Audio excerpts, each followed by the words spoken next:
किसान भाइयों, क्या एक ही चारा गाय, भैंस, बकरी, मुर्गी और मछली सबके लिए फायदेमंद हो सकता है? नमस्कार किसान भाइयों, आज आप देख रहे हैं हमारा चैनल फार्मिंग।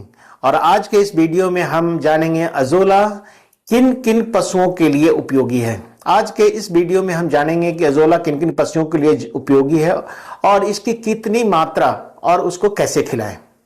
तो शुरू करते हैं किसान भाइयों। अगर चैनल आपको अच्छा लगे तो सब्सक्राइब करिएगा जरूर, और कमेंट बॉक्स में आप अपना कमेंट भी डाल सकते हैं। तो सबसे पहले अजोला क्यों खास है? अजोला एक प्रोटीन समृद्ध जल पौधा, जलीय पौधा भी कह सकते हैं, जिसमें विटामिन, मिनरल्स और अमीनो एसिड भरपूर मात्रा में होता है। और यही वजह है कि अजोला पूरक आहार, सप्लीमेंट फूड लगभग सभी पशुओं के लिए उपयोगी है। अगर हम बात करें गाय के लिए, जो हमारे सबसे ज्यादा करीबी पशु होता है पशुपालकों के लिए, वो होता है गाय। तो गाय के लिए अगर अजोला की बात करें तो दूध देने वाली गाय के लिए अजोला बहुत ही ज्यादा फायदेमंद है। दूध की मात्रा और उसकी गुणवत्ता में सुधार होता है, सबसे पहली बात तो ये है। दूसरा है कि गाय को थकान कम होती है और भूख ज्यादा बेहतर लगती है। इसके अलावा शरीर जो गाय का है वो मजबूत होता है और उसकी त्वचा, जो स्किन है, उसके हेयर्स जो है वो चमकदार बनते हैं। 1.5 से 2 किलो प्रतिदिन एक स्वस्थ पूर्ण रूप से विकसित गाय को अजोला हरे चारे के दाने के रूप साथ में मिलाकर के, जो दाना आप फीड देते हैं उसके साथ मिलाकर आप दे सकते हैं। पहले 5 से 7 दिन जो आप अगर शुरुआत कर रहे हैं अजोला देने के लिए, तो कम से कम 5 से 6-7 दिन आप थोड़ी थोड़ी मात्रा में 100 ग्राम, फिर अगले दिन 150 ग्राम, फिर 200 ग्राम, फिर 250 ग्राम, फिर 300 ग्राम, फिर 400 ग्राम, एक सप्ताह में करीब 500 ग्राम आप खिलाना शुरू करें। जब उसको इसकी आदत हो जाएगी तब आपको इसका फायदा नजर आएगा। अब हम बात करते हैं भैंस के लिए।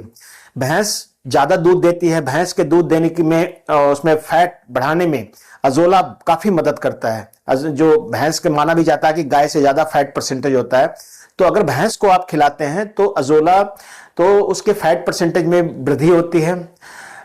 उसके जो क्वालिटी है दूध का वो बढ़ता है, गाढ़ापन होता है, पाचन में सुधार होता है और चारे की लागत कम मात्रा में होती है, कम होती है। तो अगर हम प्रतिदिन, अगर एक स्वस्थ पूर्ण रूप से विकसित भैंस को हम कहें तो 2 किलोग्राम प्रतिदिन गीले या सूखे रूप में इसको दिया जा सकता है।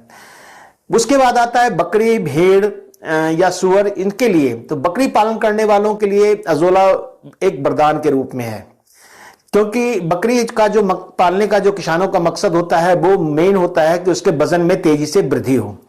तो वजन, ये जो अजोला है इसमें प्रोटीन बहुत ज्यादा मात्रा में है, तो इसलिए वजन तेजी से बढ़ता है। बकरी के बच्चों की अच्छी ग्रोथ होती है, बीमारी उसमें कम लगती है, और करीब करीब जो खिलाने की मात्रा है वो 300 से लेकर के 500 ग्राम प्रतिदिन है। इसको भी सूखे अजोले को दाने में मिलाकर के, जो हम उसको दाना फीड देते हैं उसके साथ मिलाकर के शुरुआत में देनी चाहिए। बाद में अगर फीड को पूरी तरह से आप चाहते हैं तो उसको आप उसके साथ रिप्लेसमेंट कर सकते हैं जो आप फीड दे रहे हैं। अब बात करते हैं मुर्गी पालन के बारे में। मुर्गी पालन में अजोला का क्या महत्व है? अजोला प्राकृतिक पोल्ट्री फीड है, जो नेचुरल हम कहते हैं कि वो फीड है, और इसको खिलाने से मुर्गियों में अंडे की संख्या और साइज दोनों बढ़ता है। ब्रॉयलर में वजन तेजी, जो ब्रॉयलर जो मांस के लिए पाला जाता है उसमें वजन तेजी से बढ़ता है। महंगे जो दाना फीड खिलाते हैं उस पर निर्भरता कम हो जाती है। और खिलाने का जो तरीका है वो अजोला को सुखा देते हैं धूप में, तेज धूप में, उसको पाउडर बना लें और दाने में 5 से 10% इसको मिला दें। हम जैसे आपने 100 किलोग्राम अगर आपका फीड है तो उसमें करीब 10 किलोग्राम आप इसको अजोला को मिला सकते हैं। वहीं अगर मछली पालन की हम बात करें तो मछली पालन में अजोला को बहुत महत्व है। अजोला, चूंकि अजोला पानी में पाया जाता है और मछली भी पानी में होती है, तो अजोला अगर आप मछली पालन घर में करते हैं या छोटे तालाब में करते हैं तो मछली पालन में भी आप काफी उपयोग, एक तरह से यह प्राकृतिक फीड माना जाता है मछली के लिए। पानी की गुणवत्ता को भी यह सुधारता है और मछली की जो ग्रोथ है उसको तेज करता है, मतलब मछलियां का जो बढ़वार है वो बहुत तेजी से होता है। तालाब में सीमित मात्रा में डालें ताकि ओवर ग्रोथ नहीं होना चाहिए। अन्य पशु जैसे सुअर है, खरगोश है, इनको भी हम अजोला खिला सकते हैं। सुअर, खरगोश जैसे पशुओं में भी अजोला का उपयोग किया जा सकता है। वो क्यों किया जा सकता है? क्योंकि उससे वजन बढ़ाने में मदद मिलती है, सस्ता पोषण है, आहार है, ये स्रोत है। और मात्रा हमेशा जो है शुरुआत में हर पशु के साथ धीरे धीरे बढ़ाएं। सब शुरुआत में थोड़ा देना शुरू करें, उसके बाद धीरे धीरे इसकी मात्रा बढ़ाते जाएं। किन पशुओं के साथ इसकी सावधानी बरतें? बहुत छोटे जो बच्चे होते हैं, जैसे गाय भैंस के जो छोटे बच्चे होते हैं, उसको सीधे ना दें, उनको धीरे धीरे 10 ग्राम 20 ग्राम करके उनके फीड में डालें। बीमार पशु को पहले डॉक्टर की सलाह ले लें, उसके बाद उसको दें। अकेले अजोला पर निर्भर न रहें, मतलब उसको ग्रीन फीड भी डालें आप, और उसको हरा चारा भी डालें, सूखा चारा भी डालें। ऐसा नहीं कि सिर्फ अजोला खिला देने से उसकी सारी रिक्वायरमेंट पूरी हो जाएगी।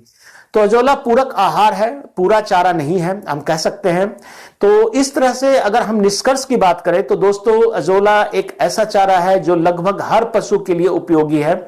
अगर सही मात्रा और सही तरीके से इसको पशुओं को, जो हमने उपयुक्त सभी पशु बताए थे, अगर उसको खिलाया जाए तो कम खर्च, ज्यादा उत्पादन और स्वस्थ पशु, तो ये तो होगा ही होगा।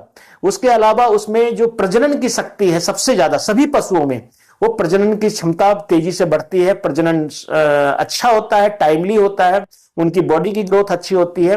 तो अजोला को आज ही अपनाइए। किसान भाइयों, ये वीडियो मैंने बनाया था कि किन किन पशुओं के लिए अजोला, लोगों को कंफ्यूजन होता है कि मैंने बकरी रखी है, पाल रखी है, मुझे खिलाना है कि नहीं। तो ये जो मैंने वीडियो बना रहा हूं, ये चौथा पार्ट है। इसमें मेरा सबसे महत्वपूर्ण है कि किन किन पशुओं के लिए खिलाना चाहिए। और आप किस पशु के, अगर आप कमेंट बॉक्स में अगर आप जानना चाहते हैं कि किस पशु के लिए अजोला इस्तेमाल करना चाहते हैं, तो अगले वीडियो में अजोला मैं उसके बारे में आपको बताऊंगा। अगले वीडियो में आप अजोला खिलाने का सही तरीका और मात्रा, उसके बारे में जानकारी प्राप्त करेंगे। तो धन्यवाद किसान भाइयों, आप मेरे चैनल को देख रहे हैं, सब्सक्राइब कर रहे हैं और लोगों को इसके बारे में पहुंचा रहे हैं। जो हमारी बातें हैं उस तक लोगों तक पहुंच रही है।